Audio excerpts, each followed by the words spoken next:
Om Shri Sai Ram. Offering my most humble pranams at the lotus feet of beloved Bhagawan, dearest Swami, respected elders, dear brothers and sisters. Welcome to this Media Academy session titled Interviewing for an Inner View. Did you know that the Srimad Bhagavatam, which is possibly the most complete and comprehensive collection of stories of the Leelas and Mahimas of Lord Shri Krishna, came into being after Lord Shri Krishna had left his physical frame? Yes, in fact, it was popularized by Maharaja Parikshit or Emperor Parikshit, who is the grandson of the great Pandavas. This emperor had the name Parikshit because when he was in his mother's womb, he was saved from certain death by Lord Krishna. And so when he was born, he kept searching for who is the person who saved me, kept doing pariksha or examining people. And he smiled only when he was in Lord Krishna's arms. And that is why he was named Parikshit, one who examines. And why did he examine?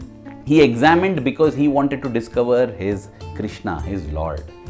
Now this Parikshit was later cursed to die in 7 days.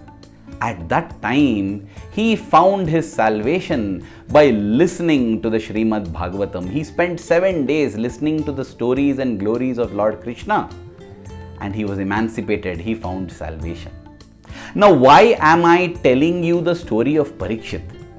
Because this is the inner view we must have before we begin any interview. We are here capturing the Sai Bhagavatam, and we are doing it for our own salvation and redemption. And a side benefit of this is that the entire world also gets to enjoy the Leelas and Mahimas of Bhagawan Sri Sathya Sai Baba. Now Swami in the Bhagavata Vahini beautifully defines what is Bhagavatam. He says Bhagavatam is composed of the stories of Bhagavan, Bhakta and Bhakti. Bhagavan is God, Bhakta is devotee and Bhakti is devotion. So stories of God, devotees and devotion is the Sai Bhagavatam, and that is what we are here to build.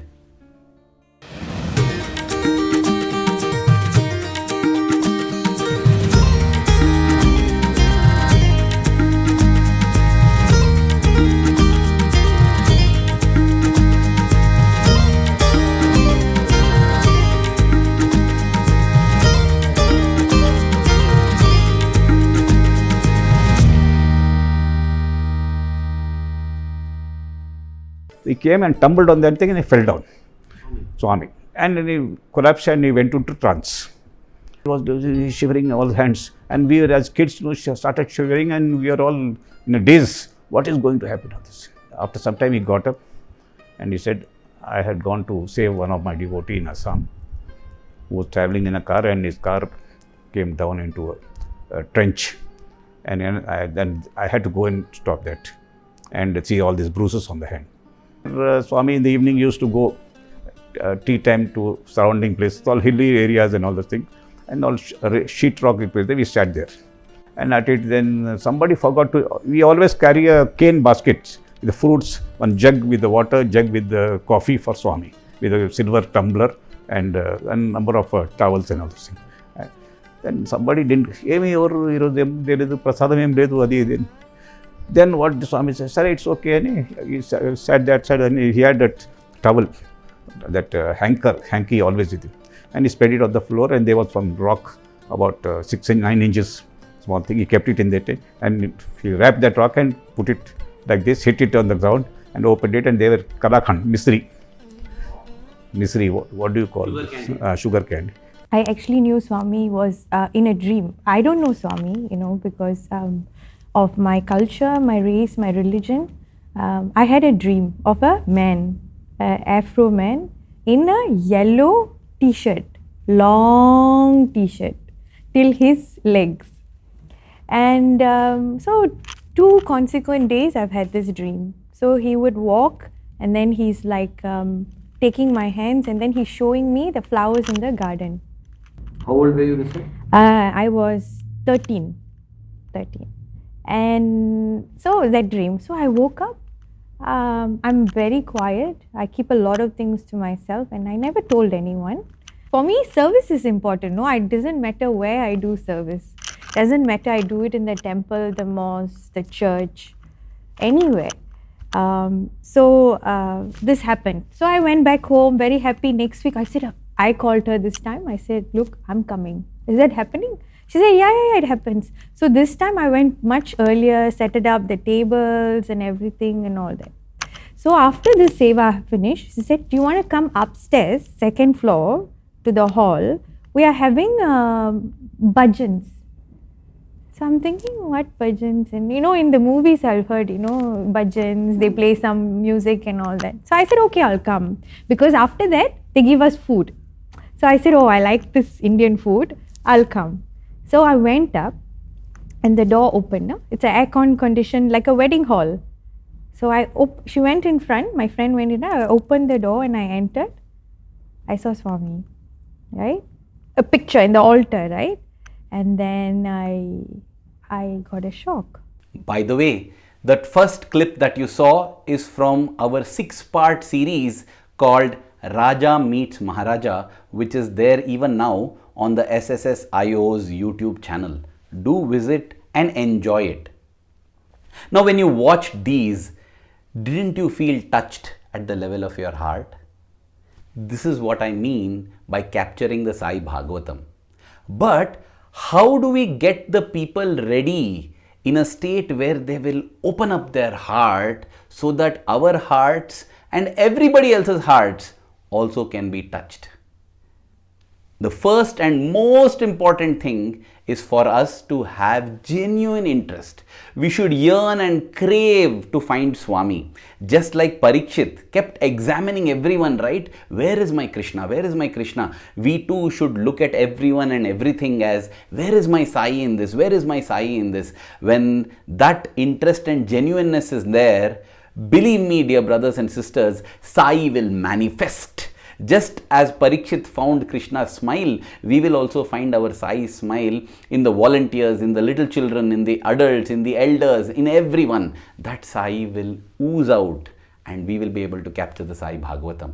Here are some practical tips that you can follow in order to help this process. The first tip is to make them feel at ease. Take time to exchange pleasantries, take time to create a rapport. It need not be directly in a face-to-face session. You could even do it beforehand. Exchange numbers, talk on the phone, become very friendly and let the other person know that both of us are keen on only one thing, to get the best of Swami. When you start the interview and you are conversing with the person, go with the flow. Honor the silences. Don't try to fill the silence with words of your own or multiple questions. Let the person go at his or her own pace. In fact, the whole interview session can be just one question. I remember many interviews that I have conducted, I just ask, why is it that you feel so much towards Bhagawan Sri Sathya Sai Baba? And that's it. 40 minutes or 1 hour of an interview is done. So an interview doesn't mean that you have to complete 5, 10 or 15 questions. It is just about ensuring that you capture what is in the hearts and minds of the person in front of you. I remember a scene from Laurel and Hardy where Laurel is reading out a letter of tragedy to Hardy. What's the matter? Didn't you read it? Yeah, but I wasn't listening. So we commit this mistake of many times hearing but not listening. When we listen, we too go through the emotions, the ups and downs of the person who is speaking, and we become like a sponge and the person starts oozing out more. This is called active listening. There is an incident, there was this brother who used to every day travel from the ashram in Bangalore, Whitefield, to his workplace. And when he would go traveling in his car, there was a young lady on the way who would ask for a lift. He was worried whether I should give a lift or not. Should I help a damsel in distress or should I follow Swami's words and keep away from the opposite gender? He just finally decided to let the lady in and he dropped her at the place. That evening when he was there for darshan, Swami comes near him and tells, "No mistake." And he feels, wow, this is good. So the next day when she's there to stop, again he drops her. The third day it happens, and every day in the evening when he's there for darshan, Swami is passing by him and telling, no mistake. Now, this boy has started even conversing with this lady. They have started developing a friendship. This is what Swami also says happens. Anyway, after a week or something, Swami comes near him and says, don't you understand what I'm telling? I am telling no mistake. Don't take the miss along with you. And then he realizes the difference between passive listening and active listening. Let me share a personal example. I was interviewing an elderly lady who had amazing experiences with Swami in the 1950s. Now, she was very comfortable speaking in Tamil, though she knew my mother tongue language, Kannada. But her language of choice was Tamil. Then the most amazing thing happened, dear brothers and sisters. She just shifted from Tamil to Kannada, because when she saw how eager I was to get her story, she also became very eager to share her story, and she transcended the language. She let go of Tamil and began to speak in Kannada. No wonder Swami says there's only one language, the language of the heart. When we establish this heart-to-heart connection, magic and miracles happen. And that is very important in an interview.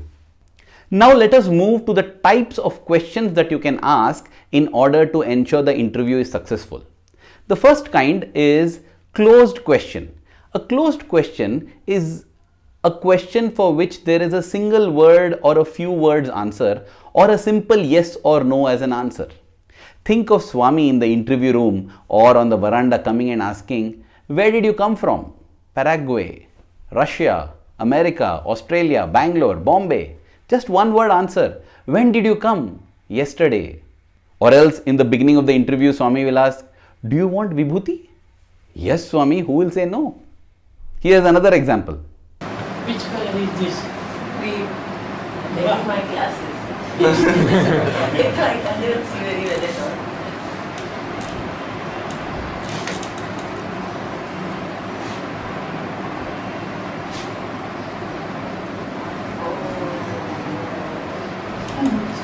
What is the color? Swami asks. Wasn't that so beautiful? So you see, these closed questions are asked in order to get additional details. When we are interviewing a person, we need to know when did something happen, where did it happen, and who were involved in that. Get that right, because it is the details that make the story interesting. It is the details that build up a story. The next is open-ended questions. I remember when Swami would be speaking to us students privately and informally, somebody would raise his hand and ask, Swami, how do I control the mind? It is so difficult. And that's it. The entire session after that, half an hour, 40 minutes or 1 hour, Swami would delve on this question itself. This is an open-ended question. It has no limit to it. It has no boundaries. And that is why I said sometimes an interview can just be one question that triggers the person to open his mind and heart, her mind and heart, and start sharing. So we need to use a combination of open-ended questions along with closed questions to get details in order to make the interview complete, whether it's a service activity that we are gathering information about or whether it's an experience. These open-ended questions invite the participant to elaborate on their response. It prompts a longer conversation. It also gives the participants the maximum space to speak freely. Usually these questions begin with, what happened? How did it happen? Why did it happen? Oh, tell me a little more about this. Can you describe this in detail? These questions, when you ask, they start giving out more information. More information leads to more transformation when it is stories related to Bhagawan Sri Sathya Sai Baba. Paraphrasing is an important technique where you reflect the content to keep the interview going. You repeat back briefly what has been said using your own word like a summary. So that means in 1970 when you came to Swami, your family was against Swami. Or when this service project began, you had no idea that it would grow to such levels. Like this, it allows you to clarify and confirm your understanding of the speaker's message. It demonstrates that you're listening attentively. It aids in building rapport and trust with the speaker. That is why we should step in every now and then and don't allow it to be a complete monologue. Every 5-10 minutes, just step in. Even if you don't want to ask a new question, just paraphrase and summarize and say, okay, this is the story so far, let's proceed. And finally, we have some don'ts. Don't be unprepared. Review the questions that you would like to ask. Be properly dressed. And don't lose your focus during the interview. Not appearing disinterested, checking your mobile phone, taking notes in a manner that distracts the person, a poor body language. No. How we will be in Swami's presence when we are receiving an interview or giving an interview. Let us do this because this is Sai Bhagavatam. Sai is there. Never speak more than listening. Don't interrupt unless it's absolutely necessary. Let it be for 1 hour. We can later edit it to 10 minutes or 15 minutes as per our choice. Don't be judgmental of the person who is speaking. Don't start speaking too much about yourself. A little bit of personal sharing helps the other person also to connect and build a rapport. But this is an interview about them, not about us. And if the person is uncomfortable, don't ask overly personal questions. Now with that, we complete the content part of the interview. Now quickly for some very basic and very simple technical specifications. The first point is to choose a space that is as silent as possible. And that is why possibly it is best to do it indoors. But even if you're doing it outdoors, select a relatively silent spot without too many distractions. When I say distractions, I'm not just speaking about the distractions that the viewers will have when they hear other sounds. The speaker himself or herself will get distracted by other sounds and it might cut the train of thought. Look at the settings that I have around me over here. That is why you are able to focus on what is being said. After you have taken care of the silence, the next important is the lighting. Right now I am sitting here opposite to a window that is over there. The window is casting its light on me and that's why you are able to see me well lit. Always let the subject stand facing the light source. Don't have the light source behind the subject because then the subject becomes very dark and we are not able to see. The video that you are currently viewing now has been recorded on a mobile phone, that too with the front facing camera. So you see, a mobile phone is more than enough as our video recording device. So use the mobile, just ensure that it is on a stand so that it is stable. Otherwise, the video will keep moving and people might get a headache or dizziness or sometimes in worst cases even fits while watching the video. So therefore, invest in a simple stand. It will not cost you more than $15-20 to get a stand like this, and there is a variety of stands available in most of the common e-commerce platforms. And the next is something that is very close to my heart. The lapel mic. Yes, this is very, very critical. Dear brothers and sisters, even if we don't get a high quality video, no problem. But if the audio is not clear, people will consider it as low quality and people will get irritated and people will not be able to listen to the interview later on. Therefore, do invest in a lapel mic. It doesn't cost much. I got my lapel mic for under $10 again on a common e-commerce platform. For example, if I don't use this lapel mic, you know how I will sound? If I don't have a lapel mic close to my heart, we are not able to capture the true feelings of the heart. Please, 3 rules. Use a mic. Second rule, use a mic. Third rule, please use a mic. However basic your mobile phone is, no problem with regards to the video. I'm telling you that. It doesn't matter. Even a 5 megapixel camera, okay, it is fine. If you can get 10 or 15, great. But even 5 is fine. But please, audio, no. Even the best phones, the highest quality phones in the Android or iOS, whatever, will not perform as well as when you have a lapel mic. So please, please, please, please invest in a mic when you're doing an interview. This is a special request so that the Sai Bhagavatam is captured in all its grandeur.